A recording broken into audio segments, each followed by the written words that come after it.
Hello, everyone. This is Ricardo Carioni. It is a tremendous pleasure to be co-hosting the Premium Cigar Association's International Policy Summit 2024. Our next speaker, it's a force of nature. He's a man who I have the greatest respect for.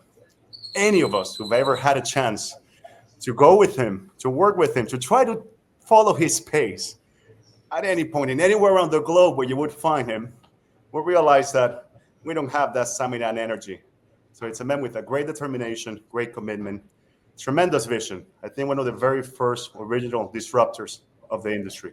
He's none other than Rocky Patel. Rocky, thank you very much for joining us today. My pleasure, Ricardo. Great to be with you all. So we're talking about the 5 T's. We have tobacco, we have Trump, we have tariffs, taxes, and trade policy. Now, you're in a very special viewpoint. You have a great view of what happens in the industry. You have great operations in the United States, my own country, Nicaragua, and Honduras. Now, when a new administration comes into power, a lot of things happen, a lot of changes. There's a lot of viewpoints into what that's going to mean, what's actually going to transpire for different industries. But when it happens to be the Trump administration coming into place, that's an even more powerful, I think, sentiment and potentially space for change in one way or another. So I would love for you to share with us from your different viewpoints as Rocky Patel and as a member, a leader of the industry of these 3 countries. What is your outlook? What do you foresee? What do you expect? What is your view into what the new administration in the United States, the Trump administration coming into place, is going to mean? What it will mean for all of us? Well, I think it's going to be refreshing and it's going to be good and beneficial for the premium cigar industry. I think I can start with, we've been facing a lot of challenges here over the last decade with this FDA regulation. The rules that were proposed by the FDA for premium cigars were overreaching, egregious, burdensome, and they would have wiped out about 80% of the entire industry, manufacturing, retailers, rules such as our beautiful boxes have to be covered with 30% warning stickers that don't tell the truth. They were making us put warning stickers that premium cigars cause cancer, and they certainly didn't have any science or evidence to prove that. And the judge ruled in our favor when we filed in district court in Washington, D.C., and said the FDA has not provided any science or evidence, and the data shows that premium cigars don't possess a risk to the public at large. So that was a big win for us. Then they wanted us to go through constituent and chemical testing, pre-market review, no new cigars introduced in the market after 2016. Our factories would have had to turn into scientific laboratories like pharmaceutical companies. And again, the judge ruled in our favor and said there's no youth access issues. Kids are not smoking them. To have companies like myself and other premium cigar manufacturers to go through constituent chemical testing really makes no sense, because each cigar is made by hand. It's unique and different. The way I make my cigars, the way the Perdomo family makes it, the way the Fuente family makes it. We all have our secret recipes of how we ferment the tobacco, cure the tobacco. It's an artisan form. It's not like a cigarette that's made on a machine where you can actually monitor the nicotine and tar of each cigarette. And so these over egregious and burdensome rules don't apply, and there's nothing good that comes out of it. And the burden on the entire industry completely outweighs any benefit to society from implementing these ridiculous rules. So that was kind of a big win. And then finally, we had the third lawsuit to get rid of the entire FDA regulation. And the judge, listened to the FDA, and the FDA claimed, well, after looking at all the data, give us another chance. We'll come up with a different rule that's more narrowly tailored to regulate premium cigars. And the judge said, you had all this time, you had all this evidence, you disregarded it. Instead, what you did was turn it into de facto prohibition and, basically tried to put an entire industry out of business. And you've had the opportunity. We don't believe you, and we're going to toss the whole rule. Then the FDA decided to appeal it. We just had our oral arguments in front of the appellate court. We're waiting for the decision. But to answer your question, I think that the Trump administration will be much more flexible and much more open to not having ridiculous regulations on any industry to wipe out business. And we've been working with the Trump administration in the past. We were working very closely with them. I worked with Mark Meadows, who was the chief of staff for President Trump at the time. We worked with Don Jr., Carlito and myself were on a Zoom call with him for an hour and 20 minutes. We got a call. He promised us he'd get a call from the White House the following Monday, and sure enough, at 10:30 a.m. on Monday, we got a call from President Trump's chief of staff, willing to help us work on the definition. We were trying to work on the definition, get it right, and the administration was going to help us push it through with FDA and HHS, and then we had the problem with the Capitol. So I just think that this administration is more open to protect this cottage industry that we call premium cigars. I think that they understand the nature of the industry. And so I think that, regardless of what happens in the appellate court or finally the Supreme Court, I think that this administration now will have a better view of working closely with us to see that, this is a business that thrives, it's successful. It's a business that has a luxury lifestyle. It's enjoyed by a lot of people to celebrate life. It's a very fine product. It's a unique product, and they want to protect this artisan industry that we call premium cigars. Thank you, Rocky. Absolutely. I think we all know the biggest challenge and the biggest risk we have as an industry is always this nonsense, regulatory nonsense, really, that happens all across the board, all across the globe.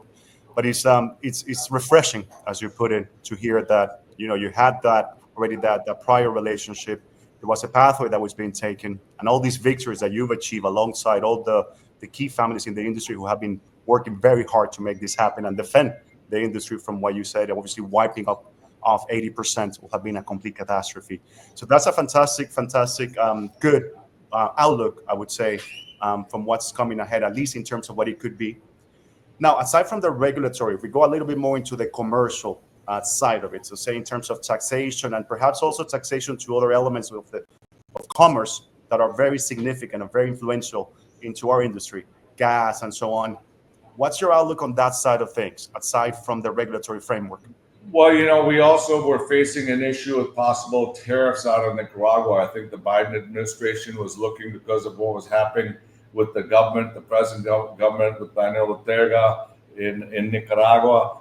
They were looking at possibly imposing tariffs or a complete ban on importation of products out of Nicaragua. We lobbied hard with the Biden administration to prevent that. Our lobbyists in Washington, D.C. were working very closely with that administration to make them understand that this is about 2,500 mom and pop retailers who depend on product coming from Nicaragua. It's about all the manufacturers who make cigars in Nicaragua. It's their livelihood and their business. And I think this administration will be more keen to understand the plight of this industry with regards to the tariffs. I think as far as taxes, federal taxes, we got hit really bad with the Children's Health Care Bill. S-chip under the Obama administration. And again, the tax when we import cigars from 4 cents to 44 cents a cigar. Hopefully when that bill comes up to be renegotiated, the Trump administration will look more kindly to these unreasonable taxes. We face a lot of, federal taxes, state taxes. Certainly on the states, we have to deal with it on a state-by-state basis, and we're trying to get a 50-cent cap implemented there. But on the federal level, again, I think, they'll be good towards not trying to raise taxes on premium cigars.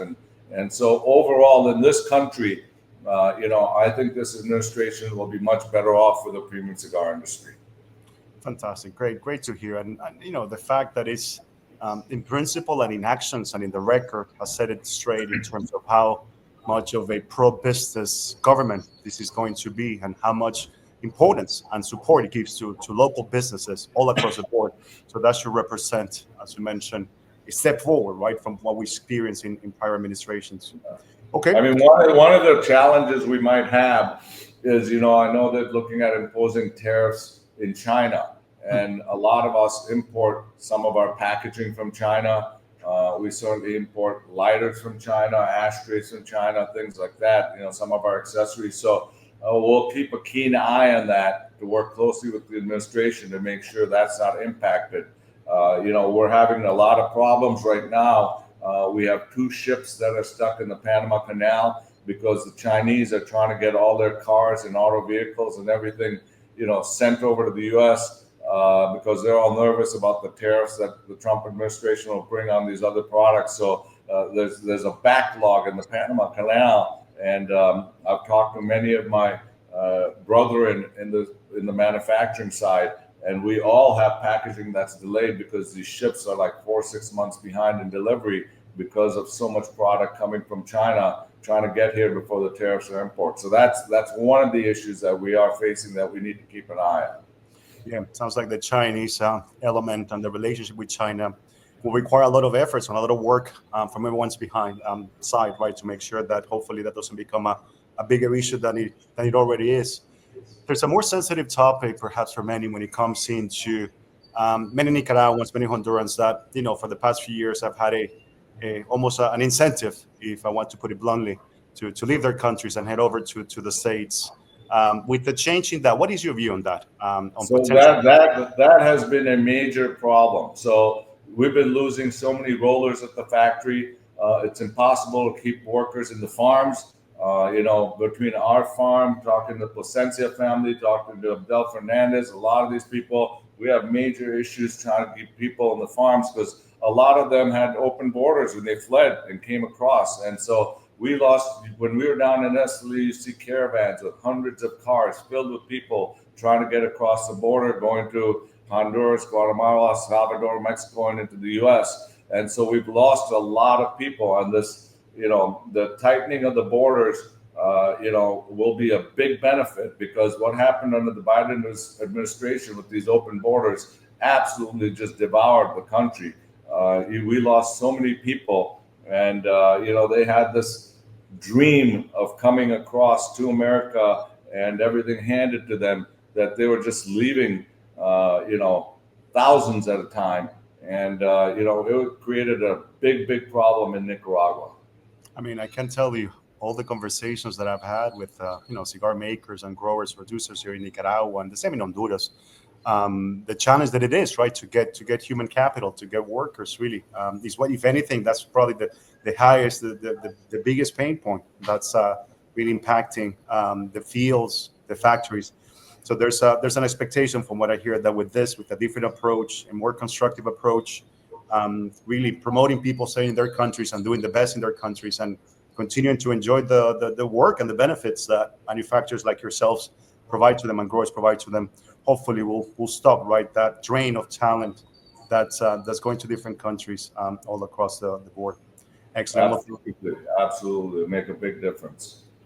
Thank you, Rocky. Now, looking at it, aside from the United States, clearly you have plenty of your businesses, your cigars are enjoyed globally.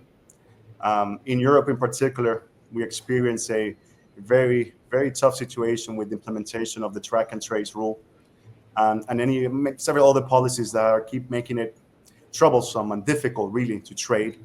How was 2024 for you on the international arena overall? Your key takeaways from 2024? Well, I mean, the international market has certainly, grown up, and I think that you're seeing overall people are much more open to what they call the New World cigars, which are the non-Cuban cigars, right? So people have realized that the cigars that are made out of Nicaragua, Honduras, Dominican Republic, the construction is much better, the quality and consistency is much better. The cigars are priced at a point where most people can afford them. With the Chinese and the company out of Hong Kong, buying Habanos, the prices have gone up to a ridiculous level. The quality and consistency is not there with the Cubans. And so that's opened up the market considerably for my brand and many other brands in the international market. And certainly that market is growing for us. We're seeing that bigger demand for our products there. But track and trace has created a major headache. Not only is it very, very expensive, it's very difficult. Track and trace was really invented and put into place because people were smuggling cigarettes from the Eastern European countries to the rest of the world and mostly to the EU. And, that problem does not happen with premium cigars. Premium cigars are not something that's usually smuggled. We don't have these price wars and these issues with premium cigars. And we became the unintended consequence of this regulation. And the regulation is very, very expensive. It just causes so much paperwork, and to really follow through on the measures of track and trace has been very difficult to kind of live through. We had to open up a warehouse in Slovakia. We have another warehouse in Honduras. It's a logistical nightmare. And it's expensive. It's taken the cost up of cigars tremendously because of implementation of the track and trace rules, the labor, the software, everything's that's involved in trying to comply with it. And so that's been a big challenge for us. We're working with the EU. We hired a lobbyist finally in Belgium. A few of us are hired this lobbyist to try and educate the EU about the problems with track and trace, also educate them about the ridiculous taxation issues in some of the European countries. And we have these ugly warning stickers that we're forced to put on our boxes in the European countries. And everything all the data and the science that we gathered here in the United States, to fight the FDA, we want to bring that data to the EU to educate all the health ministers and all the bureaucracy to show them that premium cigars don't pose a health risk to the public at large. They certainly don't measure up to the health problems that are created by cigarettes. And it's a matter of educating, these politicians to show them that premium cigars are different. They're enjoyed occasionally, though you don't have kids smoking them. There's no youth access issues. They're enjoyed occasionally based on the consumption patterns. So, the data we have from the New England Journal of Medicine, the data that we have gathered from the FDA's own research, the data that we got by hiring some of our own epidemiologists and some of the scientists that we have. So it's a matter of really presenting this to the EU and to show them that, you need to back off on premium cigars. You can't have one blanket over all tobacco products. Our cigars are different than all other tobacco products, and they're not addictive. We don't have chemicals and additives into the cigars. There's nothing but clean water to make a cigar. So it's going to take some time, but we're working on it to try and reverse the tide in the international market with those type of issues, because smoking bans indoors, smoking ban outdoors, taxation issues, track and trace. These are all major problems in the international markets, and it's a wave that needs to be stopped. Couldn't agree more. I mean, it's indeed the prime example of a misinformed policy. That's simple. It's misinformation, not having the data that you think about. It's rewarding optimism. It fills us with optimism. The fact that action is being taken. Many think that those kind of things stay only in Europe and they stay there, but actually, if we let that happen in Europe, there's a more likelihood of that misinformation, that misinformed policies to spread around the world. So it's important to take action, and it's really good to hear that action is being taken. I lived it myself. Back in the UK, I recall when Her Majesty's Customs, right, were starting to come up with track and trace for the UK, which already was part of the outside of the EU, but they had that legacy policy. And they were coming with simply impossible challenges to surpass as an importer, as a distributor of cigars such as yours and others. And it was only when we had a chance to bring him to the warehouses, to show him and educate him, as you say, into what it means, what it is, what the industry, what the cigars are made out of, and the impact that it has not only on the producing countries, but also on the society of the importing nations. The detriment of destroying these businesses and what it causes is tremendously terrible. It's completely anti-business, anti-competitiveness, and it's simply misinformed. So the fact that you're on this and the biggest challenge is that, unfortunately, historically, in the EU and in the international market, you don't have the premium cigar manufacturers living there, right? So here we live here. we have the opportunity to go to Washington, D.C., plead our case, show our signs to the politicians, to lobby Congress, to lobby the Senate, educate our local government on all these issues. And, most of the manufacturers in the international market are more on the machine-made side. And so you don't have that much effort to try and educate and stop this, some of this ridiculous legislation. So, we're working very closely with Frederick from Oliva, who lives there. He's obviously owns Oliva cigar company. He's got a lot of interest in helping us fight this. So working closely with him. That's why we've hired a lobbyist there now to try and stop the bleeding. And hopefully over time, the same thing that happened in the U.S. can slowly start being celebrated over in the European and international market. Let's hope so. Let's hope so. And of course, one of the biggest challenges that we have across the world, in addition to not having the presence of many, a good number of cigar makers living there, is a stronghold that the WHO, the World Health Organization, has, and almost a kind of veto that it puts on governments to have direct conversations with the industry, which is fortunately is a barrier that is little by little being filtered, because it simply makes no sense to regulate an industry with which you don't have any dialogue. It's simply ridiculous. It's impossible to do something. Yeah, the World Health Organization, unfortunately, does not distinguish the difference between a premium cigar and a cigarette or all other tobacco products. And so they have, a mentality of banning tobacco across the planet. They don't look at how a premium cigar is made. By the time you plant a seedling in the ground, the time you get a cigar in a box takes 4 to 5 years, 300 different hands touch tobacco. It's an artisan product. It's a luxury product. It's enjoyed by adults. It's smoked occasionally, and it certainly doesn't have any of the health problems with all the other tobacco products. And so, the World Health Organization is a major problem. They have one blanket idea that they want to spread across the world. And in many of the third world countries, they give them a lot of money to ban smoking. So it's a dangerous organization that doesn't take a deep look at identifying the differences between all tobacco products and treating premium cigars differently than cigarettes and other tobacco products. Absolutely. Ultimately, it's a complete disregard to data, to research, to science that showcases what this industry is, right? Well, Rocky, thank you very much for sharing your insights on both sides of the equation, internationally and domestically.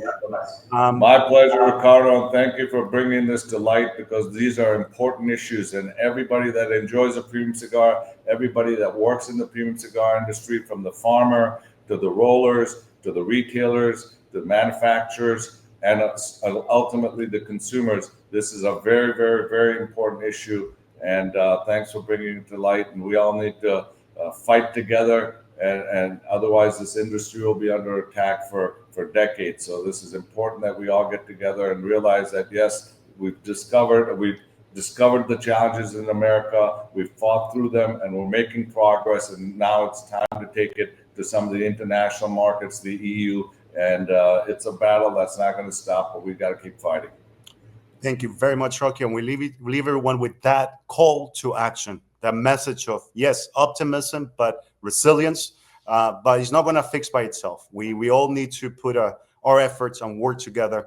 So thank you very much, good sir, for your time, for your insights. Thank you, everyone, for joining us. Let's join in. My pleasure. Thank you. Thank you very much. Hello, everyone.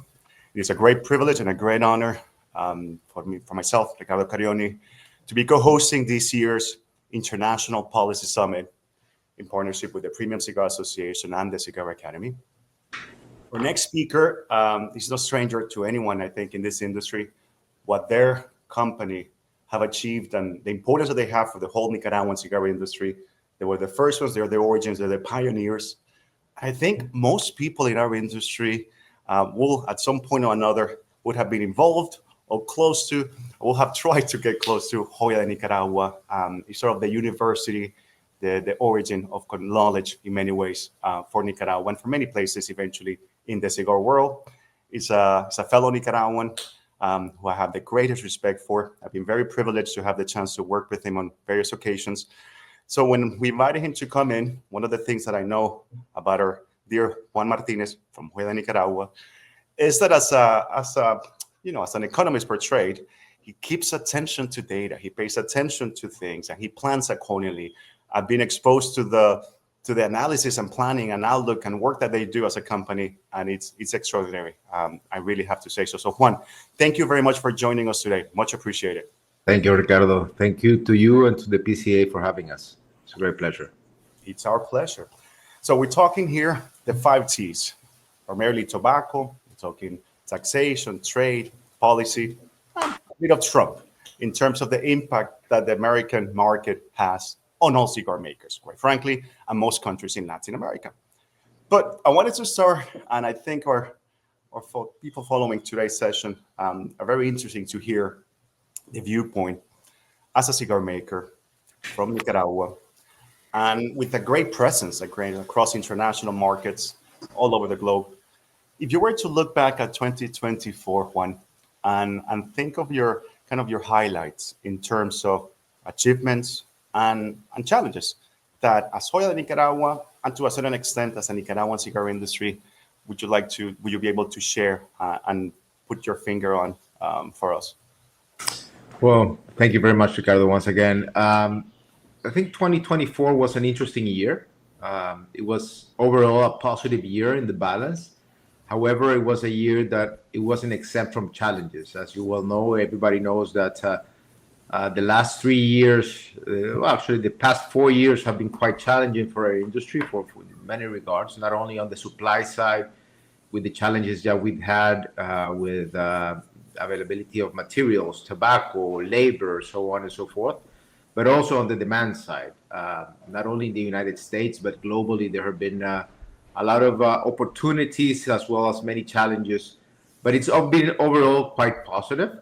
I think that the most important challenges that we faced during the year was on the market side, a normalization of the market behaviors.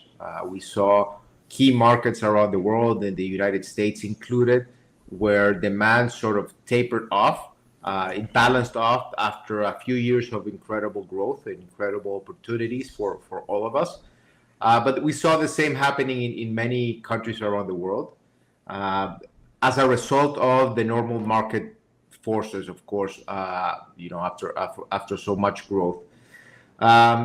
In the case of Europe, we saw important challenges with regard to regulation, with the implementation of the track and trace regulation, of which, of course, you're very familiar with. And that posed some challenges for importers and distributors there. Some have been fixed, some continue to continue to affect normal business. And it's normal to expect that challenge regulation that incorporates technology on a regional level with so many parts is going to fail at the beginning. It has going to have its challenges, and I think that Europe is in the process of reviewing the way it implemented track and trace throughout the European Union, and I think it's a good example to be had for the rest of the world that wants to move in that direction, what the challenges are and how to implement this type of things better. So track and trace was a challenge for us, where we have an important presence in Europe. And also in the Middle East, we also had some important regulatory challenges that we had to overcome. Of course, we continue to suffer the lasting effects of inflation, and that hit everywhere, not only in the United States, but also locally here in Nicaragua. We continue to have high prices in almost all parts of life, from energy, fuel, so on and so forth. And of course, the impact of inflation in the consumer behavior in the key markets, we continue to see that. And lastly, the election in the United States was a big incognita, a big question mark for everybody. Thank God that has been cleared. So overall, it was a positive year with its fair piece of challenges. Nothing new to our industry, as we're used to working in a very challenging uphill environment all over the world. But overall, we are thankful that the year is going to end in a positive term for us. here in Nicaragua. Okay, well, thank you, Juan. So it does sound like definitely, clearly the pathway of commerce of the cigars themselves, and that having hit peak in terms of that boom that we experienced and how it's starting to change and normalize itself, that has presented many challenges. Sounds like definitely the economy, as always, has a significant impact. And again, that's at all levels, as you mentioned, right? Both in the consuming countries, but also in the producing countries. And regulations, which keep being sort of that constant threat in many ways that we have to work with. Deep, going a little bit more in depth, and because this is something that I feel it's important for particularly members of the trade in the U.S., where perhaps there have been great challenges when it has come to regulatory risks, right? But at the same time, there have been key victories in terms of, as an industry, being able to prevent the further advance of some of this, I would almost say, uninformed policies when it comes into from regulators that try to put all tobacco products in the same basket.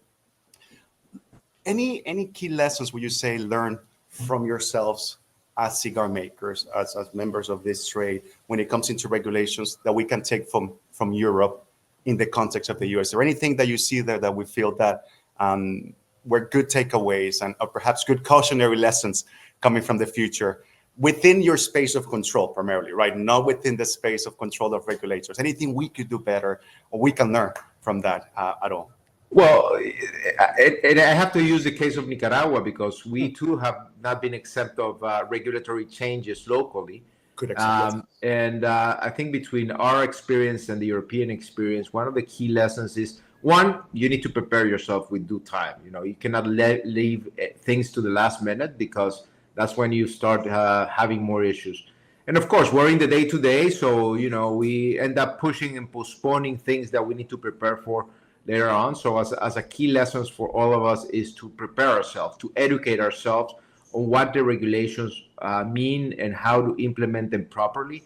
We will never be exempt of regulation because of the industry we work with. It's an utopia think that we'll be left to our own devices, as many other industries, complementary industries, are freed from the constraints that we have. It's unrealistic to think that we will not continue to have those challenges moving forward. So we need to prepare ourselves better. The second thing, this is more on how we communicate the messages to the regulators, because even though we are not necessarily against regulator, we are against regulation that is impractical and unfair in its implementation. And I think the EU gave us a big lesson on how to be more cautious and less ambitious the way you roll out certain implementations, especially when you have so many components and so many actors involved in the implementation of such a technologically advanced and complex requirement as track and trace was. In the case of Nicaragua, for example, being able to communicate clearly to the authorities, to the regulators, what their own challenges will be. Because one thing is to write a law or a regulation that says you need to do A, B, C. But in practice, that translates into a lot of work, a lot of requirements from many, many companies, many brands, many fulfillment requirements that make it tough even for the regulator to implement that. So I think that moving forward, a strong dialogue between the two parts, not only resisting, but at the same time trying to communicate and work together with the regulators to allow us to make a proper plan of implementation of the different requirements. It's something that we need to learn to work with. The health authorities come to realize that there are so many brands or so many products that they need to regulate, and this is not a typical product in the sense that we're working with natural tobacco with no chemicals, no additives, no flavorings. It's very hard to control many aspects of our trade, which makes it very different and unique compared to other parts. So reminding the regulators that we continue to be an artisanal product, a handcraft in which basically humans are involved, is very difficult to control on a lab every aspect of the cigar making process. And when you try to implement regulations that are very complex and very demanding, they end up failing. They don't satisfy the requirement of the regulator because they're impractical to achieve. And I think the construction of that space of dialogue between the regulators, the authorities, and us as industry leaders and industry participants is very, very important in all settings, not only in Nicaragua, in the EU, and the United States, but also in Brazil, in the Middle East, to continue the fight of making them aware that this is a special product that has its special requirements, its special needs, that needs to be treated in a way that is not as easy as other products out there. I think that's the biggest challenge and the biggest lesson for all of us. Thank you very much, Juan. So indeed, it sounds like, not burying our hands in the sands and waiting till the last minute to react. So preparation at all levels, clear, proactive communication, and in many ways, those dialogues which are essential in all aspects of business. So thank you for sharing those. Now, looking at 2025, I know we don't have that crystal ball that will allow us to predict, but I'm sure a lot of the planning and a lot of this preparation that we speak about and a lot of these risks that are hanging around will have been taken into consideration in your strategy and your planning as much as possible, right, for what's coming in 2025. What are some of the key items that you foresee for 2025 that are going to keep you nice and busy in different ways? I think there are two parts to this answer, right? One is more subjective, more qualitative. It has to do more with the feeling or how people are feeling. I think that after the U.S. election, the feelings, the sentiments are more clear now. I think overall, with the people who I've spoken with, they seem to be more positive and more optimistic on the way not only the regulatory risks will be faced, but also in terms of how the economy will behave towards the future. So I think that is positive. There are, again, many question marks. I know there's some policies being discussed regarding tariffs for the import of products. And of course, our products are almost 100% imported into the United States. Well, at the same time, there's no necessarily a protection or substitute that we are affecting in the United States. There are very, very minimal. So I don't think that we will be subject to the same restrictions and trade policies as other products that need to be protected in the United States. So I'm fairly optimistic in that sense. Having said that, regulation outside of the United States continues to be a risk. Every year we see new waves of regulation in key markets like, for example, the Netherlands, in Europe, who are now discussing blind packaging. It's a very important market for New World cigars, Nicaraguan cigars included, and blind packaging will be affected. The same in the UK. Brazil has imposed new controls to the sale and import of cigars, which is limiting our access to the market. So we expect this to continue more or less in a normal way, that key markets continue to push forward for tobacco control regulations, and obviously we having to adapt to those regulations. From our side as manufacturer, I think one of the biggest points of awareness will be the relationship between Nicaragua and China. For those of you who don't know, Nicaragua has strengthened its both commercial and cultural relationship with China, and that will have an interesting outlook both from the supply and the demand side. Obviously, from the demand side, we expect that one of the largest populations in the world to open up a bit more to Nicaraguan cigars, as well as Dominican cigars and Honduran cigars. Is going to be positive, obviously, as more awareness comes to our products.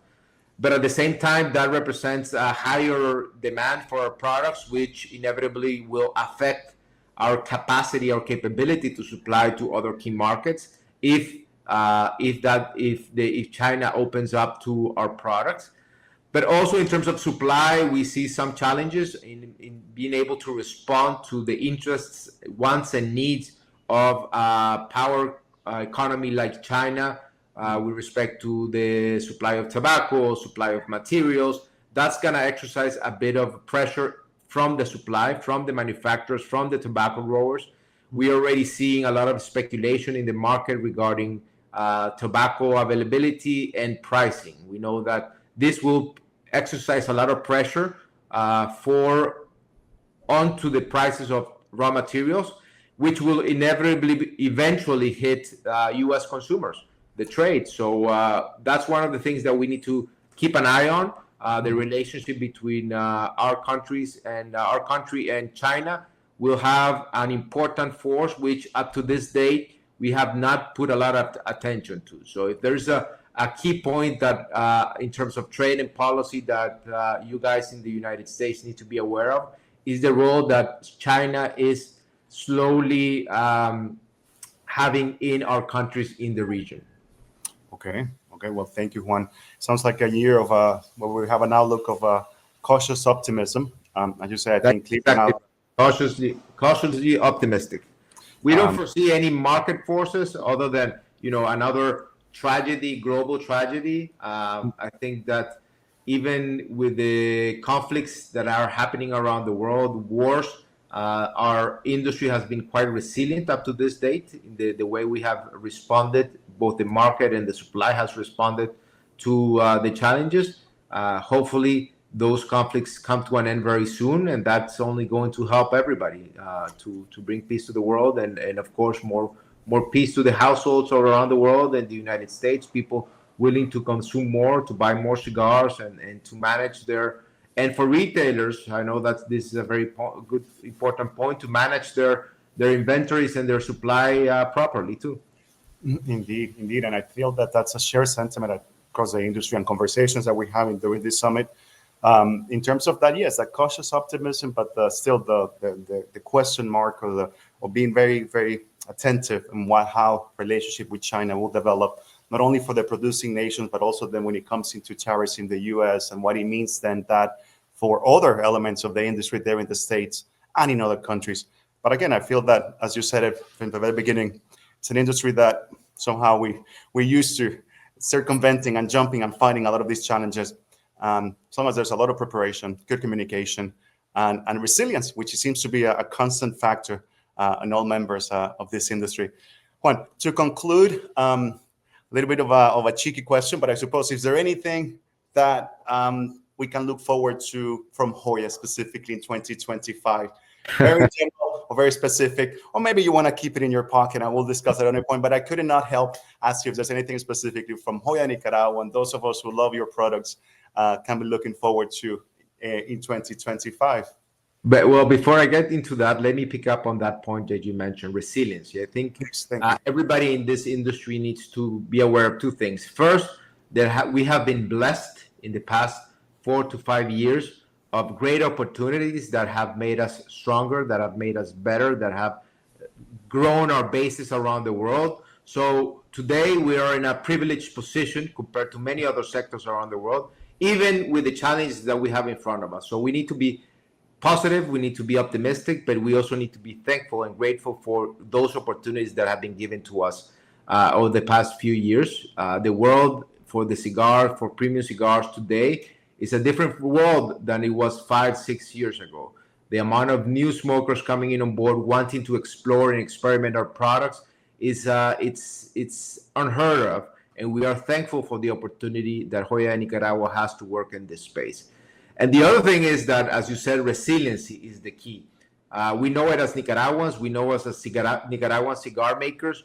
We know it as part of this industry. This is an industry that consistently faces challenges and has proven many, many times that is perfectly capable of overcoming some of the largest and most difficult challenges that we can face. So let's not forget that even if we face many of those challenges, we have coming together, working collectively, we have perfect ability to overcome those challenges and just become stronger, become better because of those challenges.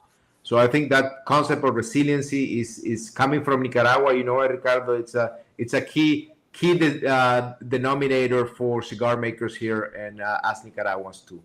For sure. Now, with respect to our expectations, well, we continue to adapt. As Joya Nicaragua, we are a relatively old brand, but we continue to adapt to the new demands and requirements of cigar smokers globally. And that's one of the things that we are coming back to. We are focusing on tailoring our offer of products, our services, our communication to the new segment of smokers that's coming on board. We want to take advantage of welcoming them, making the cigar smoking experience an inviting and pleasurable one, so that we can continue foster a strong cigar community all over the world. So we're going to be investing a lot in strengthening our communities, particularly in the United States, strengthening our relationship with the retailers, with their staff, who ultimately are the ones who become our messengers and our champions towards the consumer, because we are not there physically all the time. So we rely on the trust and the confidence and the friendship with all you guys, retailers that do the work for all of us. And we hope that next year we can honor that relationship, coming more to you with great offerings, great deals, and great incentives that can help us become stronger together in the market. So that will be our focus, on building and strengthening and cherishing the relationships that we've been building over many, many decades in the past. Thank you, Juan. Well, we'll all look forward to that further strengthening of those communities, or those relationships. That's something that I'm sure everybody continuously will welcome. And we leave everyone with that very, very important message that you share with us, right? And keeping a context of where we are, what we have achieved, what the industry has achieved, and not going too alarmists that come in and think that everything is doom. And it's good to keep context of things and realize how much has been made, how much has been achieved, and how with the right preparation, the right attitude, and as you say, resilience, at the end of the day, is what has forged this industry all across its history since the very beginning, has been that resilience to all different factors, human-made, nature, and so on. So Juan, I sincerely thank you for sharing this very, very valuable and interesting insights with everyone, and look forward to seeing the continuous progress of Huella Nicaragua and of the Nicaraguan cigar industry. And to everyone, thank you very much for joining us on this conversation. Juan. Gracias, Ricardo. Thank you to the PCA, all its members and its board. Thank you, guys. It is a tremendous pleasure, I have to say, and a profound honor and privilege to bring the next speaker to our panel here at the International Policy Summit at the Premium Cigar Association. For all of us at the Cigar Academy, co-host this with the PCA, it's a great privilege. The next man I'm bringing in, it needs very little introduction, and I think most of us in this industry share the level of respect and admiration that I personally share.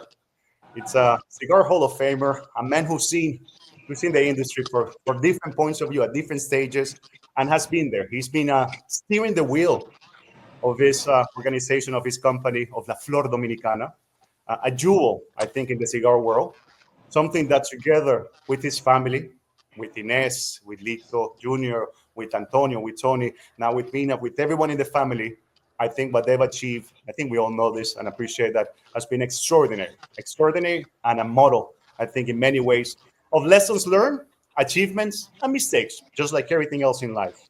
So, Litto, welcome, and thank you very much for joining us today, good sir. Thank you, Ricardo. Thanks for having me. And thanks for all that nice description. That's really, really nice. I appreciate it. You exaggerated a little bit. No, on the contrary. I think I didn't say enough. I remember. Sorry for the smoke. Does the smoke bother you? A little bit, but that's okay. I'll throw some back at you. There you go. Cheers, baby. Something that I don't know how many people know this, but I've had the opportunity, and I'm very, very grateful for that, to feel and realize that in addition to being a force of nature with a vitality that's incredible, a very strategic man, and very smart, and the Sol family, you also have a great heart and are very generous, I have to say, with those around you, with people in the industry.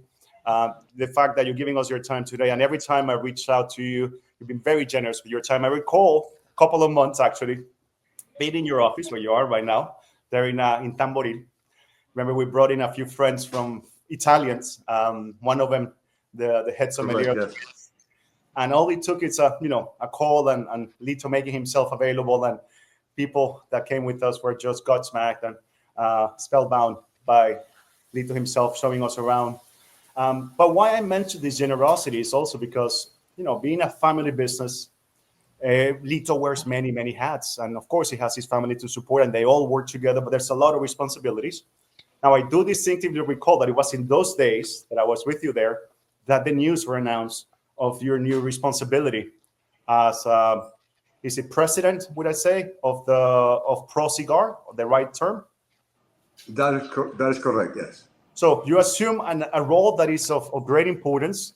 And I do have to briefly mention that as a member of the industry, not necessarily from the Dominican Republic, but someone who has imported and distributed and worked with many Dominican brands, what Pro Cigar as an organization has managed to achieve and keeps achieving is very admirable. The work of bringing together such strong brands and such strong names and from all different sizes and ability to collaborate and work together, bring politicians on board as well to realize and understand the value of this industry, the artisanal element, and to support it is extraordinary. So I wanted to start with that, Litto, to tell us a bit what possessed you of having time to take an additional role at Pro Cigar. Why did you do it? And what is the importance of an organization like Pro Cigar for the industry? You sound like my wife. Why are you doing this? Like, it's like you don't have any time. Like, I know. Listen, you know what? You were saying when you began about my generosity, okay? And let me tell you something. When you come from the kind of background that I had growing up as a very poor child on a third world country, and then suddenly you find yourself in your old age, and somebody wants to talk to you, somebody important wants to talk to you, somebody wants to visit you, your facilities. Listen, I don't know, and I understand how people may see me. I still see myself at that kid back in the day, growing up in a dirt road. Okay, so whatever happens that somebody wants to see me for something, it's just like a blessing to me. I don't look at myself like as a famous person or somebody that has a lot of accomplishment. I'm still that kid. And so I appreciate very much when somebody wants to visit us and somebody wants to see me and talk about an important subject. It's something that if it hasn't gone away, it's not going to go away. Yeah. So going into the theme of Pro Cigar, Pro Cigar is and what you have said about in the introduction about the accomplishments of Pro Cigar. And I had a meeting today. It was a very important meeting today, this whole morning with the Pro Cigar members. And it is, the experience is so nice and it's so special because we all look forward to sit down with each other. There's and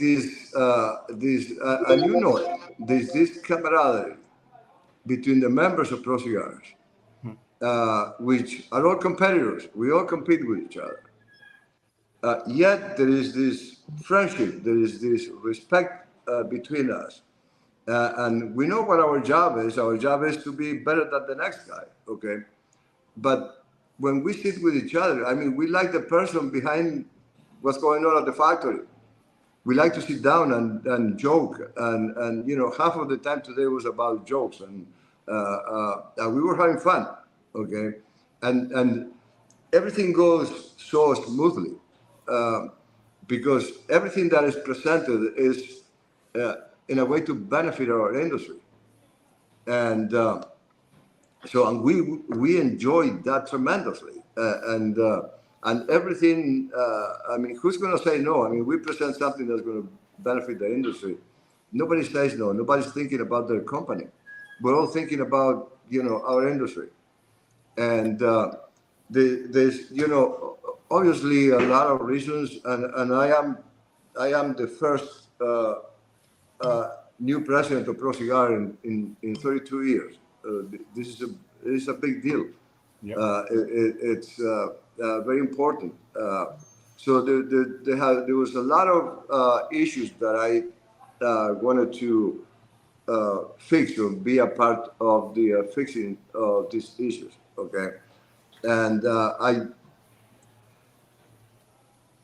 Dominican Republic has given me a lot. Last 30 years of my life have been very, very happy, and that I was able to grow, and I had a lot of support over the years from my competitors, from people that are in the business that I love dearly, and I owe a lot to Dominican Republic. So I'm going to give something back, and I think, I have ideas that will make our industry better. There was a lot of issues that I saw that I thought I should jump in and take care of these issues. Okay. And at this point, I'm giving something away. I'm giving something back to the Dominican industry, which I love very much and I respect very much. And these issues like counterfeiting, for example, Yeah. okay, big issue in the Dominican Republic. Yes. And I got on it. Okay, I got on it, and confiscations are happening continuously. We are attacking this bad part of our industry. We are attacking them very, very hard right now. Okay, and there's a lot of confiscations, and there's a lot of a lot of cooperation from the government. The government is totally open. I had meetings with the different parts of the government that they are open and they want to cooperate. They're happy to cooperate. There's the president of the Dominican Republic in Congress. They passed a law in Congress with all the politicians sitting in there that cigars are part of the cultural patrimony of the Dominican Republic. Wow. You tell me what politician has the balls, has the cojones to say that Yeah, that's incredible. in front of a whole bunch of politicians that a lot of them, they have no idea what a cigar is, but it's tobacco, and tobacco has been they totally make tobacco, the tobacco name, as a devil. And this guy is in front of everybody, and he declares cigars as a patrimony, cultural patrimony of the Dominican Republic. That is big. That is big. So this government is totally behind us for whatever we want to do. We getting all the support from the government. And so whenever I go see somebody from the government because there's an issue that I want to fix, okay, the doors are completely open. Cooperation is 100%. And what do you want to do, Litto? And I tell them, okay. So it is, it's already going on, okay. We're creating the first school of rollers in Dominican Republic. Not only rollers, but everybody that has a specialized role in a factory of cigars. And rollers are the first one, okay? And there's not enough rollers in our industry. Yes. And the rollers that are the older rollers, now they think they're ball players. Yeah, I know what you mean. They feel very, very extremely important, okay? So what does it do? That changes the mentality, it changes the spirit and the mentality of the roller, okay? They're not protecting their jobs.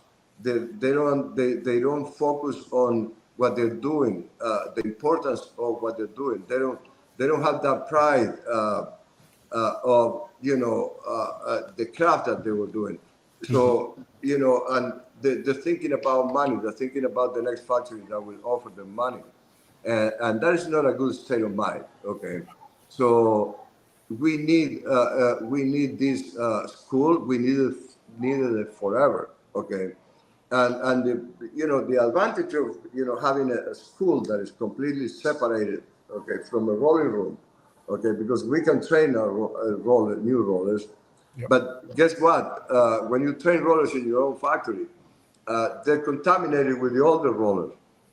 Yes. You get a new guys learning the trade. Now the older guys, they give them tricks that they can do to make they work faster. Okay, so they get a little bit of contamination.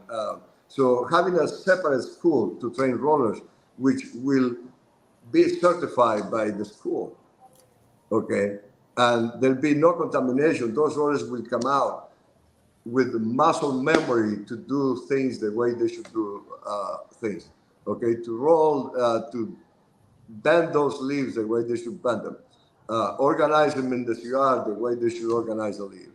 And they will come out of there when they're certified. And they can actually go straight to any of the cigar factories in the Dominican Republic and go and start to make premium cigars. Okay, that's a wonderful thing, and that's already approved, and it will be open very soon. Okay. And another thing that I'm working hard on it is to motivate international growers to come to the Dominican Republic. I want the big names here. Yes. I want them to open farms in the Dominican Republic, and that will create a lot of excitement with new tobacco grown by very experienced international growers to come into the Dominican Republic and start growing tobacco. And there's a lot of things. I can talk half of the day about all the plans that I have for Pro Cigar.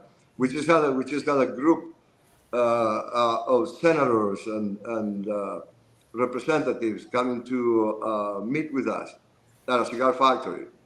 Okay, because I want to educate the whole Congress of the Dominican Republic on what cigars are, what we do, the whole culture behind cigars, the love, what it means to the families, what it means to the country. Yes. And most of all, is that we're not cigarettes. And they hear this for the first time. Because that's okay, we're getting the support of the government, and that's beautiful. Because of an economic reason, because of the money that we bring into the country. Yeah. With our exports. And they're very happy with us, and they give us all the support on the world. But guess what? I don't want them to think that I'm making people, that I'm poisoning people. I want them to understand how noble our work is. What a cigar means to people. That what we make, what we do, what we make, we are part of the pleasure or good moments of people around the world. And we're not killing anybody. That there has never been a study that finds that premium cigars, handmade cigars, are any kind of a threat to public health. They don't know that. They don't know that. And I'm going to educate the whole freaking Congress of the Dominican Republic, group by group. I'm going to bring them all to the factory so they can understand what it is, okay, the Dominican cigar industry. And for that matter, cigars in general. Understand. I think, Litto, this does make me understand, and I think all the listeners those joining us on this session, I think it makes us understand a lot more deeply now the commitment and what brought you to give this. I think from a personal level, giving back to a country, a nation, a people that welcome you with open arms and have provided you with great opportunities. And then I see a common denominator when it comes into, and that is education, right? And being able to educate not only the executive level, which you, as you well said, you have their support, there is an economical element to that, but beyond that, really the policymakers, those making those laws, for them to deeply understand why they need to get behind this. And ultimately, the only way you can do that, it's through education. I mean, most of these regulations that come in countries in Europe and all over the world, more often than not, they come from a lack of knowledge, from a lack of understanding, from not having had an opportunity, perhaps an openness from the regulators, but also a counterpart, like you've done together with ProCigar, with your leadership now particularly, to come together as an industry and give them an opportunity to learn, to really go and see and understand the importance that it has as a country is a very abstract term, but more importantly to the families, to the people, to the Dominicans, and everyone else that benefits importing nations as well. It's not only about the producers, but there's also the benefit that it brings to countries bringing the cigars, the commerce of the cigars. So I think it makes a lot of sense. And as you mentioned, it's a joint effort. And that's one of the things that, again, I find really admirable, to gather all these names together and the benefit of getting their support, everyone pitching and doing it with passion and good camaraderie. Look, Ricardo, you've been to our farm. We own a beautiful farm, right? Okay, and we grow great tobacco, and I feel very proud of our farm, and so I shine if everybody else is there's 2 or 3 beautiful farms like mine, some more beautiful than mine and bigger, but there's no more than that. And if everything stays like this, I shine. So, but if I bring the big international names, the big farmers here, I'm not going to shine that much, right?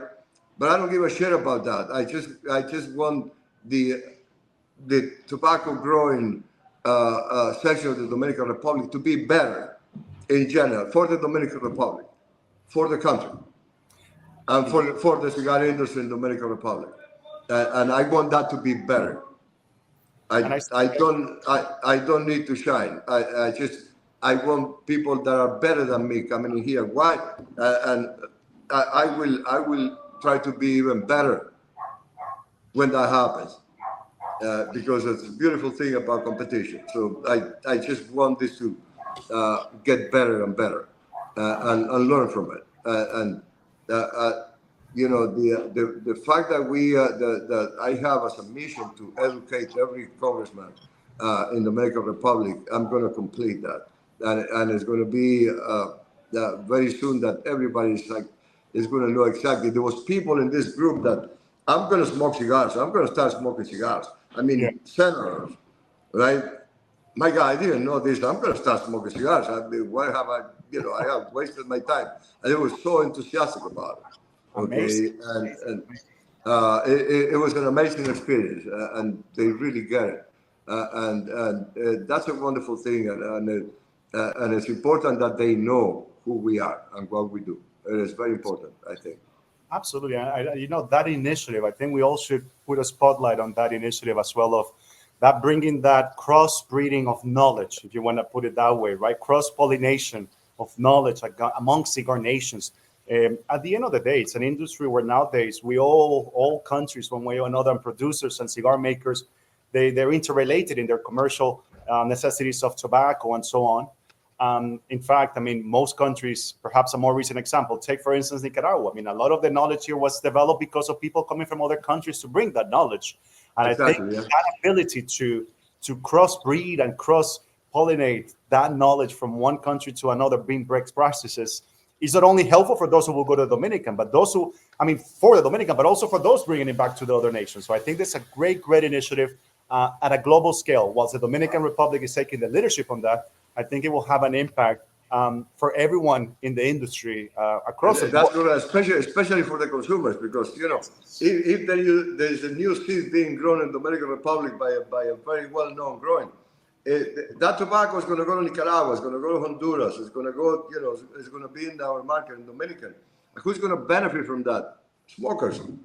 Absolutely. Ultimately, what's going to be the people that we all work for. The smokers are going to get benefit from this new flavor or new type of tobacco, so it's good for everybody, and I love that.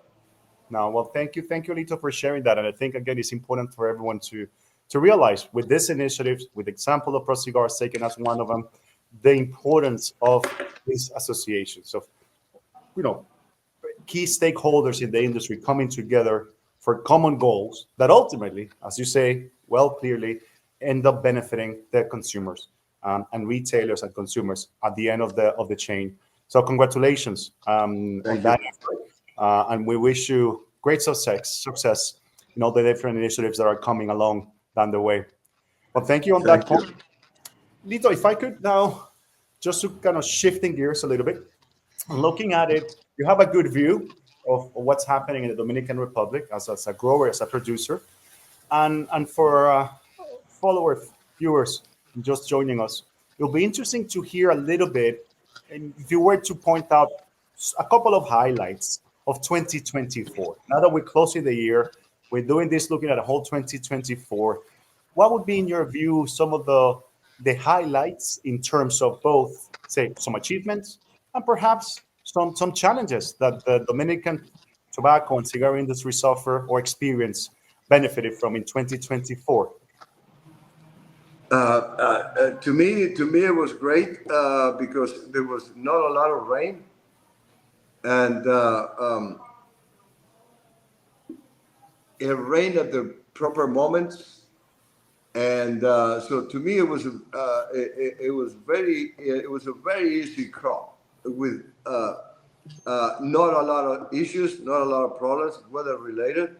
Okay, so I was very, very happy with the results, and that tobacco, it's the 2024 crop it's already here in our warehouse, and we're fermenting it, and I'm enjoying the aromas that come from those pilones. It has been a great crop.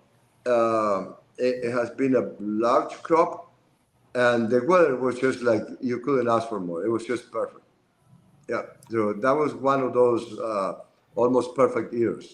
Great news. Great news. Yeah. And that's for everybody in the growing region here in the Cibao Valley, and also in Bonao. And there's also some new people that are growing tobacco in the south of the Dominican Republic, which I have smoked the first samples, and that is a completely new and it's very exciting new flavor profiles from those leaves, those samples that I smoked. It's very interesting what's happening. So there'll be a new, very large area in the south of the country that is being developed right now, and that is very exciting news. What is the name of that area for those who are less familiar, perhaps? What are some of the names? San Juan de la Maguana. Good luck translating that in English. Well, that's what we'll have to ask our English speakers to. San Juan de la Maguana. There you go. That's fantastic. San John of Maguana. Yeah. Fantastic. Well, great news on the sense in terms of the growing, and that would mean, again, I'm sure great tobaccos coming into consumers along the line. How about in terms of any consistent challenges that you faced this year in 2024? Were there any areas that were particularly require extra attention and extra focus and extra effort to be able to succeed in facing? You're talking about La Flor Dominicana now? We could talk about La Flor Dominicana since you have a closer view into it, and I think it's fair. What were some of the common challenges that you experienced?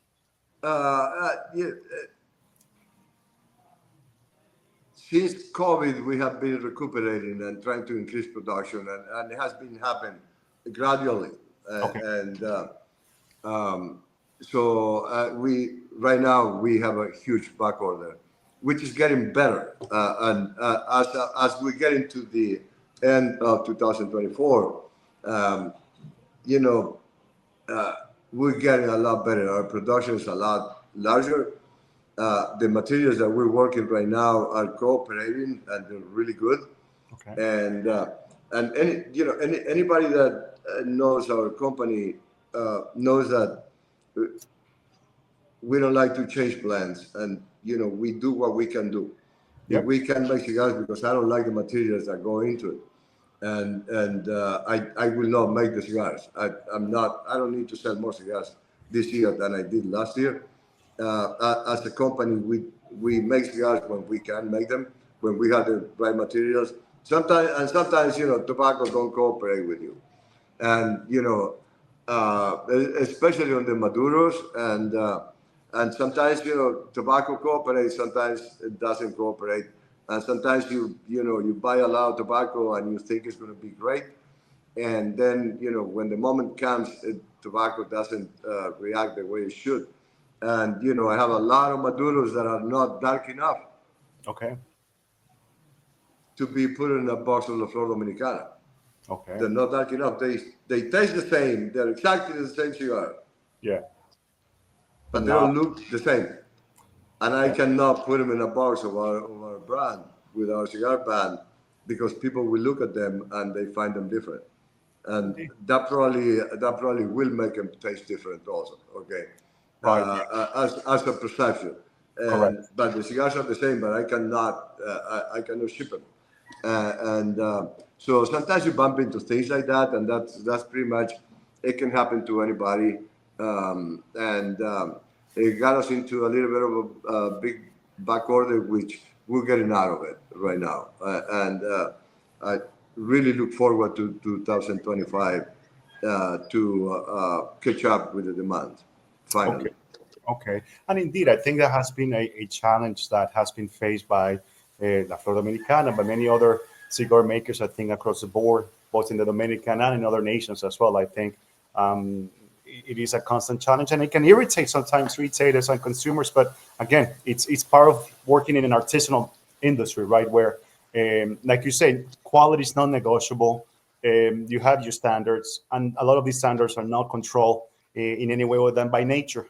And those artisanal processes that require that. So patience, and you're getting there. But that's good news that that backlog is getting there.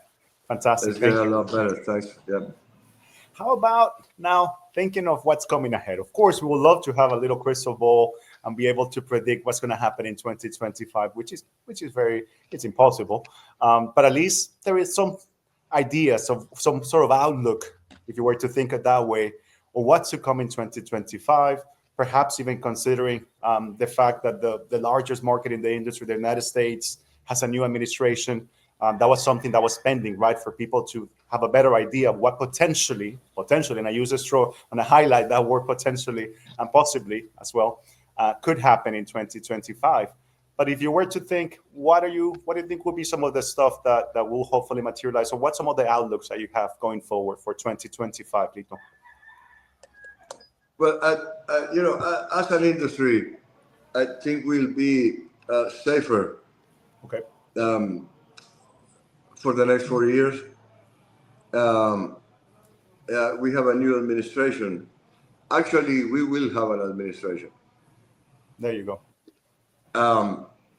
Because I actually don't know who was running our country for the last 4 years, but definitely we didn't have.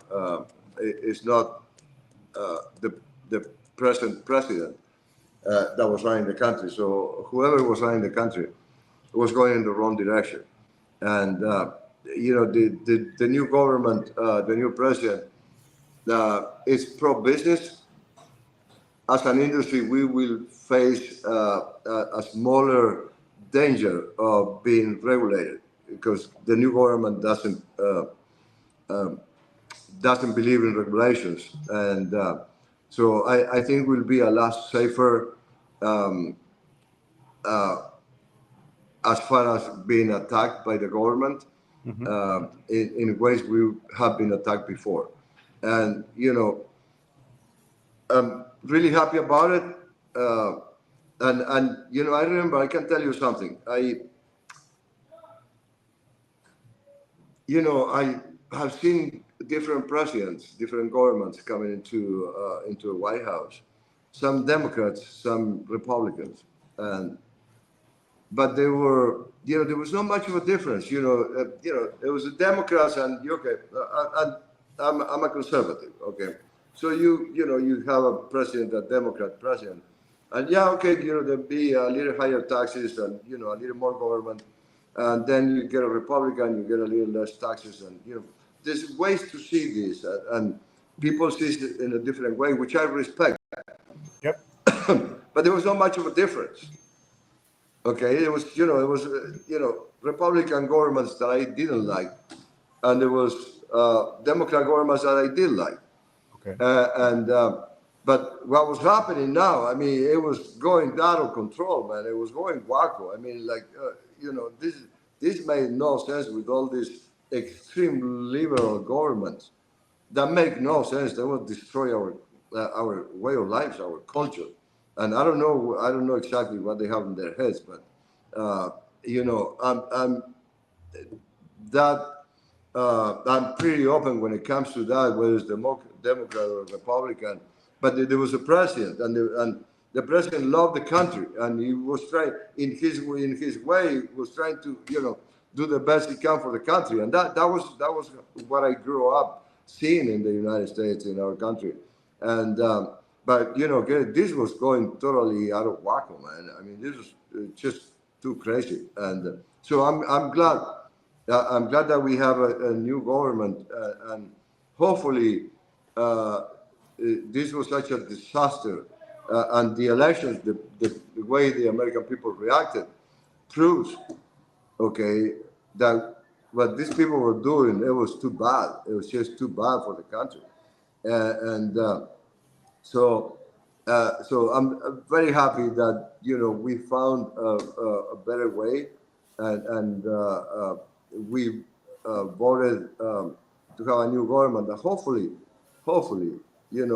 next elections will be, something more traditional as far as Democrats and Republicans. I hope that will happen, eventually. I'm happy that the United States is going to have a president, and I'm happy that we will, for sure, be facing less threats of regulation for the next 4 years. Yeah. Well, I appreciate that, and I think we all do that. A message of optimism on what the opportunity that going back to perhaps was a more cohesive approach of taking a country as a country project. Despite of politics, it was always about moving the countries forward, right? And that's exactly, yes. It could be a little bit more Democrat, more conservative, a bit more left, more right, but at the end of the day, it was about moving a country forward. Exactly, in different mentalities or the different style, but we're all trying to be good for the country. But what we went through in the last 4 years has been the biggest disrespect for a country that I ever seen in my life. Yeah. We are very hopeful, and I think the sentiment in the industry, even in these conversations that we've been having here at this summit, I think overall has been one of optimism, of looking forward to, again, a government that's going to be letting people do their business, supporting businesses, and letting grown adults behave as such, not nannying people around, which is something nobody needs, and is never helpful at an individual or a business or at a government level. So in that sense, we all share that optimism. So thank you for sharing that with us, Litto. But Litto, look, it's been a fantastic opportunity for all of us to hear your insights from a pro-cigar perspective, from a Dominican perspective, as well as for La Flor Dominicana, and looking at what the impact of this new administration hopefully will be and materializing what we all hope for. So with that, sir, I want to express of all of us, on behalf of all of us at the Cigar Academy and the Premium Cigar Association, our gratitude for taking the time in your very busy agenda with all your responsibilities to taking the time and sharing this with us, sir. You're welcome, and back to you. Thank you very much. Guys like you and everybody that takes our stories to the public are very special for all of us in the industry. You're the guys that take our stories. You're the guys that talk about what we do and are taking all that information to the consumers. And we all work for them. And thank you for doing what you do.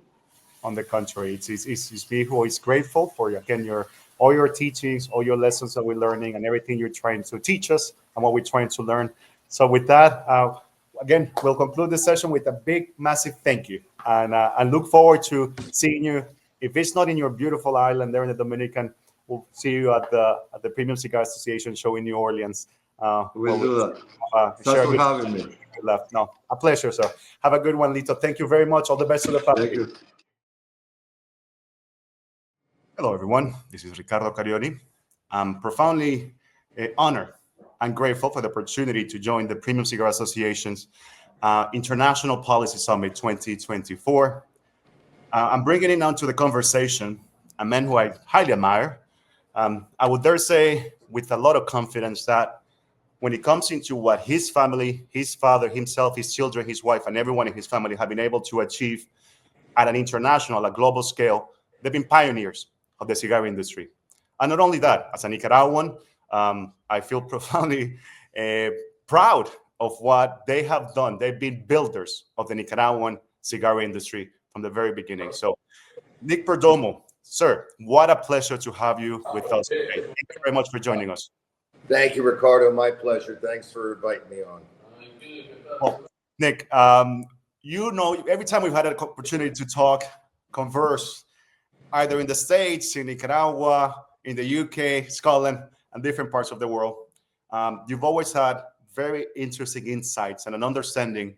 You have your pulse, your finger on the pulse of what's happening when it comes into the industry, and clearly the impact that politics and administrations from different parts of the world have on our beloved industry. So the question I would like to kick off with is, with the new administration, the Trump administration coming into power in the United States, as a company whose headquarters in Nicaragua and in Florida and Miami particularly, what is your thinking? What is your insights? What do you foresee in terms of the impact the Trump administration will have, not only for Perdomo, but for the cigar industry in the United States? Well, I'm personally excited beyond belief that we're going to get our country back. I think the economy is going to turn. I think gas prices are going. We have really struggled as a country for the last 4 years with high regulation, high taxes, high inflation. I mean, could you imagine we had a candidate who spent $1 billion in 55 days and now has a deficit of 20 million on top of it? I mean, and she was going to run the country. We're elated. I don't only speak for Perdomo Cigars, but the whole cigar industry is elated. So we see a lot of good future. We see less regulation, and we think with gas prices coming down and the economy starting to get back together like we had in 2016, we're super happy. Just with gas prices in the last 4 years, with 18 salesmen on the road full time, has cost the company over $10,000 a month just in fuel charges. That we feel they'll get better, and I can't say it enough. We're excited. We can't wait till January 20th, and we hope we can get our country back on track. And we had over 70 million Americans that felt the same way. It was a landslide. It was a mandate. I think the American people got tired of it. I think they were tired of inflation. And it struggles on us in the cigar industry too, Ricardo, because everybody needs hot dogs and beer, but not everybody needs cigars. Yep. And we're very excited about it. No, well, brilliant. Thank you so much. And yeah, I mean, an optimistic outlook as such. It's what we look forward to. It's what we hope for.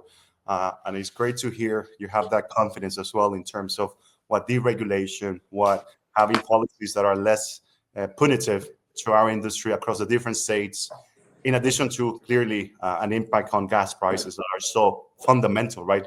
To be able to bring those cigars to cigar lovers, not only of Perdomo, but everyone who's part of this industry. Brilliant. Now, if we think about it now from a more global point of view, you grow your tobacco in Nicaragua, you manufacture your cigars in Nicaragua. What do you think how does it look from that side of it, having this new administration coming in? That side changes a little bit. As optimistic as I am, I have to talk to my friend Marco Rubio, who will be our new Secretary of State, and appease him, and not appease him, but just to bring him up to light that there are a lot of manufacturers that manufacture cigars here in Nicaragua. And in reality, the Nicaraguan government has been very good to us in the cigar community. They've supported us. And I need to bring him up to date on that, because I know some of his political stances on that. And but again, you hit it right on the head. I'm extremely optimistic. I think things are going to be good, and I think because of more open regulations, I think we're going to be good here in Nicaragua. We hope so. This is a country I love. I've been here for over 31 years, and it's been really good. I'd also like to see our people come back in Nicaragua. We've lost 19% of our population because of this idiotic administration that we've had to deal with the last 4 years with open borders.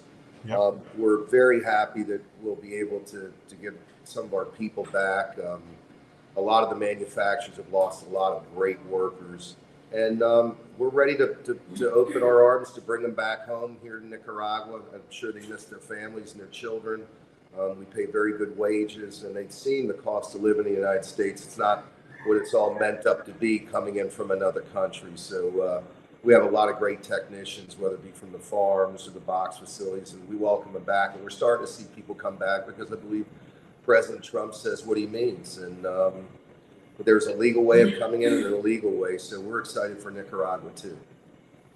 Okay, well, that's really good to hear as well. And absolutely, I feel that. If you saw Nelson Cuba behind me, he's doing the happy dance. He's beyond elated of the new administration. He's literally doing backflips in front of me here in Colorado. So, well, look, that's what we need, obviously, right? We need that positive outlook, positive input too, and take things and make the best of conditions. It's interesting, clearly. Perhaps there is an opportunity to distinguish, right, between different industries and different elements of relationships between the foreign office, the foreign mandates that the United States carries on the different countries, particularly when it comes to Nicaragua. You mentioned how important it is the industry for many American companies who have operations in Nicaragua, and hopefully we can, with your efforts and everyone else's, sort of convey, right, the differences and what it means not only for Nicaraguans but also for Americans enjoying a product that is so important for all of us. And indeed, Nicaragua, one of the biggest challenges we've had as an industry has been the workforce, right? Something that we're speaking with you about, and with every single cigar maker I've talked to in Nicaragua, and not only Nicaragua, but all the Central American nations, the workforce emigrating to the United States has been a huge challenge.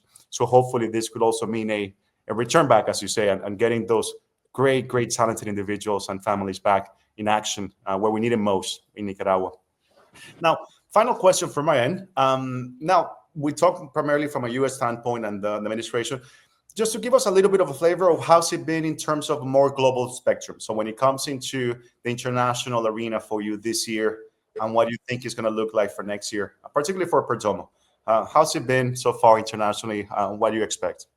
We've been growing internationally quite exponentially in 2024. It's been very helpful because of the economy we've had in the United States. But we see Europe even getting better because of this new administration. We see globally gas prices will probably come down. We're going to drill. And I think it's going to be helpful to the EU. And I just want to challenge the people around Europe and the United States to not be afraid. The only thing you're going to have to worry about is we're going to have a better economy, lower inflation, lower interest rates, lower gas prices. You guys are going to be fine, and I think you're going to absolutely love it. Okay, and to my friends in Europe, I know it's unique. We're not going to worry about bathrooms and all kinds of crap. We're going to worry about the economy, and we're going to worry about getting our people back to work with good wages, with low interest rates, low inflation, low gas prices. And I really believe people are going to love it, and we're going to get our country back. And I think it's going to help the EU considerably too, because you want to have the United States as great trading partners. And I'm elated. Great message. Very powerful, very positive. And indeed, I think we need to give this administration a chance. We need to give a chance to the United States to continue their position as a leader in the world, and hopefully continue those positive relationships and the success that you had internationally. One final one to sneak in here. People have been noticing your Nicaragua, Nicholas as well. The third is there. Anything that people can look forward to from Perdomo? Something special, something there in the brewing, something in the makings for 2025. So people look forward to it. Yeah, we're going to have a new brand come out in May of 2025. Wow. I'm going to be 60, and my son asked me 2 years ago, he wanted to make a brand for me, and I said, for what? And he said, well, you're going to be 60. And I said, Nicholas, nobody cares that I'm going to be 60. And you're a father. And he said, Dad, I do. And when your son says something like that, it means something. And I just put some stuff out on social media yesterday, and I was just blown away at what our team is doing, and really under the leadership of my son and Arthur Kemper and all the hard work that our team has done to build this. And I think this is going to, I was blown away. I think it's going to blow away a lot of consumers in the United States, and we're really excited about it. And we're excited about the market, even with 4 terrible years in the United States with a terrible economy. Our business grew exponentially, and I think the reason is, Ricardo, is our consistency and our price points and our support of our retailers. I've been a PCA member for almost 30 years, and you know, we treat our retailers good, and they treat us good, and we're extremely happy. We had double-digit growth this year, and I'm sure the industry was probably flat. I haven't seen it, from what I hear from retailers, I haven't seen this much suffering since 2009, when Barack Obama hit us with that punitive S-chip tax and caused so much damage to the cigar industry. But I think the days are over of these, and I think these guys are going to be buried where they need to be, and I'm tired of it. I think the consumers are tired of it, and we have a legal product, and a lot of members of the PCA fight for this, and I'm proud. I'm really happy what's going to be coming down the pike. I feel very optimistic, like you said earlier. Fantastic. And what a beautiful, beautiful story, and how much we're looking forward to that special new brand that's coming in. There's nothing more beautiful than that father-son relationship, and that being expressed through cigars is going to be something that we're all very much looking forward to from a trade industry point of view, but also as a lovers of great cigars. And indeed, sounds like it's an optimistic outlook. So we'll leave it as such. I think it's something that we all hope for and we'll strive for. We appreciate your time. Thank you for sharing your insights, and thank you for the support to the Premium Cigar Association. In that sense, I think it's that ability to unite efforts, right, for the right causes, support our retailers, support all of our trade. That's essential. They need us. We need each other. So thank you. Thank you very much. Appreciate your time. And as always, what a great pleasure to see you, good sir. I look forward to seeing you. If it's not in Miami, one of these visits, hopefully at the Premium Cigar Association show in New Orleans. Thank you, Ricardo. I really enjoyed it. Thanks for the great questions. Have a great day. You too. Have a great day. Thank you so much, Nick. Thank you. Bye-bye. Thank you very much, everyone, for continuing with us on this international summit of the Premium Cigar Association. When we think about in terms of trade, in terms of international trade specifically, and we think of the United States' largest and most important trading partners, the following speaker comes from what would be one of these top 3 partners, alongside China and Canada. Its southern neighbor, Mexico. Mexico, likewise, their largest trading partner is the United States. And not only when we speak about cigars and tobacco, we're talking general, right, in terms of all the different sectors and areas of business between both countries. One is essential in many ways to another. Now, this is a man from a 5th generation, one of the most prestigious and recognized and respected tobacco growers and cigar makers in the world. Specifically in Mexico, they are the pioneers of the industry. So we have with us now Alejandro Turrent. Alejandro, thank you very much for making some time and joining us all the way from Mexico on this International Policy Summit of the Premium Cigar Association. Thank you, Alejandro. Ricardo, how are you? Thank you very much for the time and for the opportunity to be here in this show. And yes, that's right what you said. We as a country are one of the, we are the number one trading partner of the United States, which is great. And that is something that it's been since almost 30 years. And of course, it's been growing and growing. And that's of course excellent for the economy, for our economy, and for the people, of course, and for many businesses. And we are, in a way, directly and indirectly part of it. Yep. With tobacco and with cigars. And of course, tobacco, we as you know, we are suppliers of different companies that make cigars in Nicaragua, Dominican Republic, Honduras, and who they sell their cigars to, they ship to the United States. So that's why I mean indirectly. And of course, with our cigars that we are sending to the United States, trying to send more and more. Now we have a big challenge. Well, let me tell you a little bit about the past. For many years, one brand that we still make, which is Te Amo, was very dominating on in the northeastern part of the United States, Tiamo, and the market changed, things changed, and now we are introducing a new brand called Casa Turrent, and that brand has been already for some years, especially in the, we call it the export market, so outside the U.S. And we've been very lucky. We've worked very hard to convince uh, our these distributors, these customers that carry our cigars, that our tobacco, that our cigars are excellent. We were one of the actually one of the first countries that we started to ship in other places.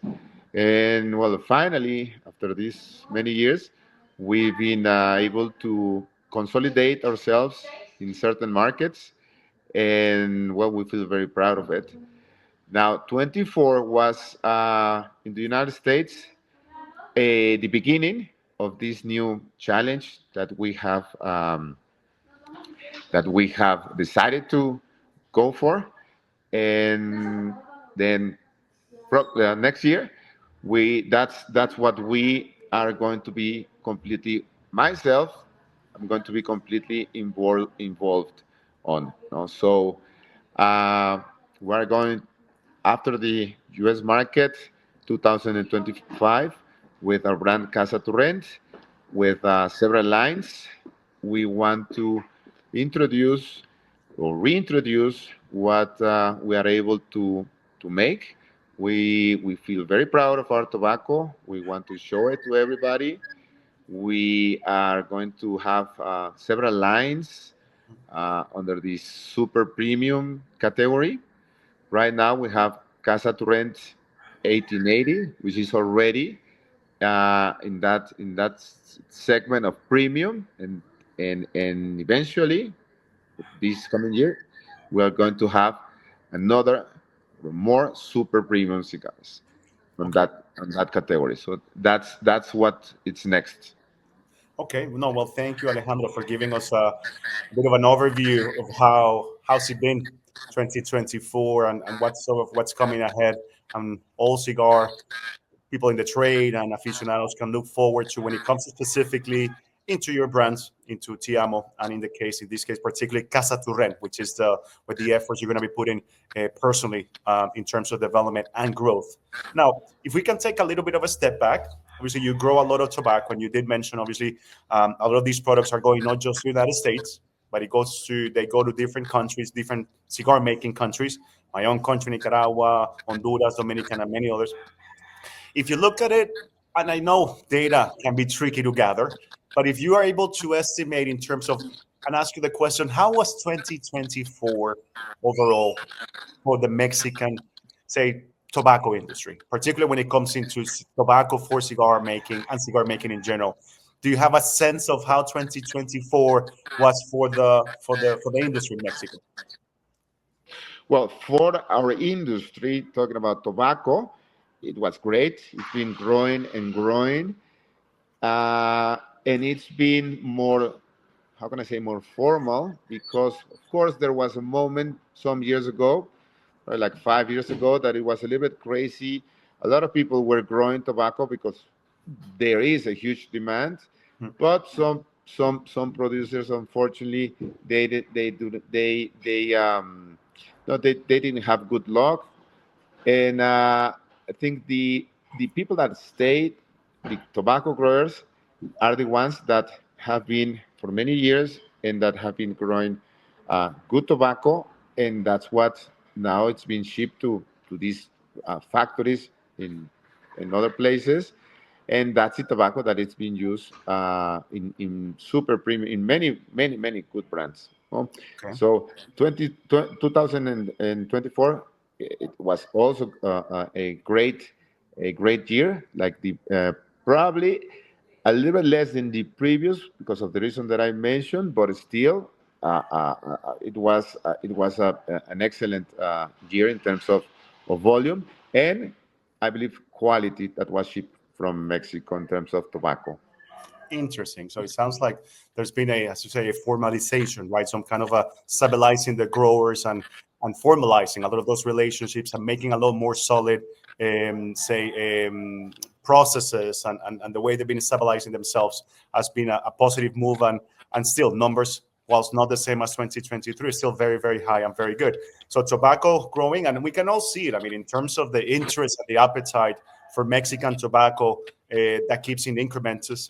You see people and different brands utilizing. Now we see some being called Tuxtla or being called San Andres, which is something that showcases the appreciation within brands made in different countries that actually include the Mexico name or the mention of the origin of those tobaccos very, very strongly within their marketing and within their own, explanations of the brands and then blends. So that's a good symptom, I think. Would you say similar in general in terms of the cigar making, or was a little bit less than 2023? What's your take, you think, in terms of cigar making as a whole? Again, I know you're estimating. I know we don't have all the data, but what is your take? Do you think there was a good year for 2024 for cigar makers from Mexico?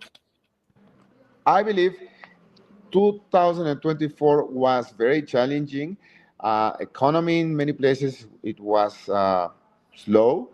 Of course, there's a lot of competition, even though with some things that are happening in certain markets like Europe, for example, with these new regulations, etc. But there's still a lot of competition, so it was not easy.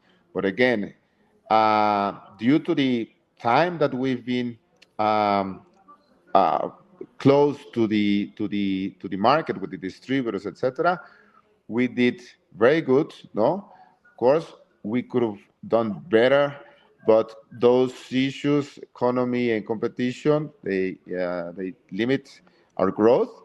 But for next year, I believe it will be one of the greatest years. That's my opinion. No, why? Because the strategies that we are thinking on applying immediately, beginning of next year, and also because of the growth that we have been seeing in the previous years. Last year was, or this year 2024 was an exception, but I see very positive the coming year. Fantastic. That's really, really good to hear. I think all of us Mexican cigar lovers will appreciate that, and all of us in the industry appreciate the fact that, yeah, and great to hear. And let's hope that that outlook into what 2025 is going to be like on a global scale for Mexican cigar making will follow and even grow compared to 2024 if possible. Now, a question that I cannot avoid asking you. As we know, 2025, we have a new administration coming into the United States. As usual, as it happens with all new administrations coming in, there's a lot of talking. There's a lot of people that think they know everything. And there's a lot of conversations from specialists and the media about what could bring this new administration in terms of the business and the trade relationships with these different trade partners. Do you have any sense at this stage into what a Trump administration could mean for cigar makers from Mexico who export to the United States? Any sense at all at this stage yet, Alejandro? Well, we've been going through this kind of situation since always, right? And nothing has happened that has affected dramatically the export from Mexico to the U.S. in terms of cigars. There have been some products that, yes, they have been threatened, but I think at the end, and with this new administration, things will be solved. That's for sure. I mean, I believe Mr. Trump, in that sense, he's very open. I believe he's a businessman, so I think if we are smart enough, meaning we Mexico as a country, our politicians, I think we can do well. I don't see any really problem in the next administrations with our product in particular, with cigars and tobacco. Okay, well, thank you for that, Alejandro. Now, as we near the end of my question here in terms of Mexico and Ricardo Turrent, there were some news, and I think many people paid attention to some more fairly recent fairly recent policies that were implemented in Mexico specifically for the domestic market that meant a little bit of restriction, similar to most other countries and many other countries, right, in terms of where you can smoke and what you can do. How is that evolving? I mean, do you have a sense of how is that going to continue on? Does that concern you at all, or is the market already learn how to work with the new regulations that were put into consumers in Mexico specifically for smoking cigars? Well, that's a good question. I believe they cannot.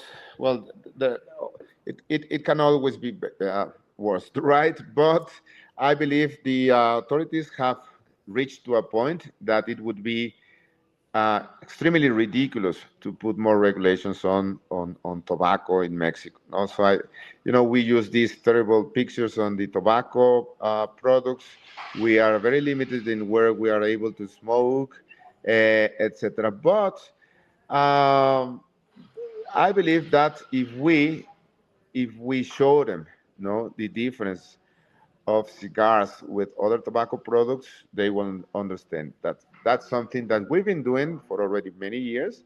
Actually, for some time, we had a tax on cigars based on weight, so you can imagine, Wow. the damage that did to us, and we were able to take it down. Okay. Why? We took the people from the Congress, some of them, and we showed them the difference of the we showed them everything, the process of the tobacco, how we produce it, how we cure it, how the fermentation, and everything that is uh, everything that takes.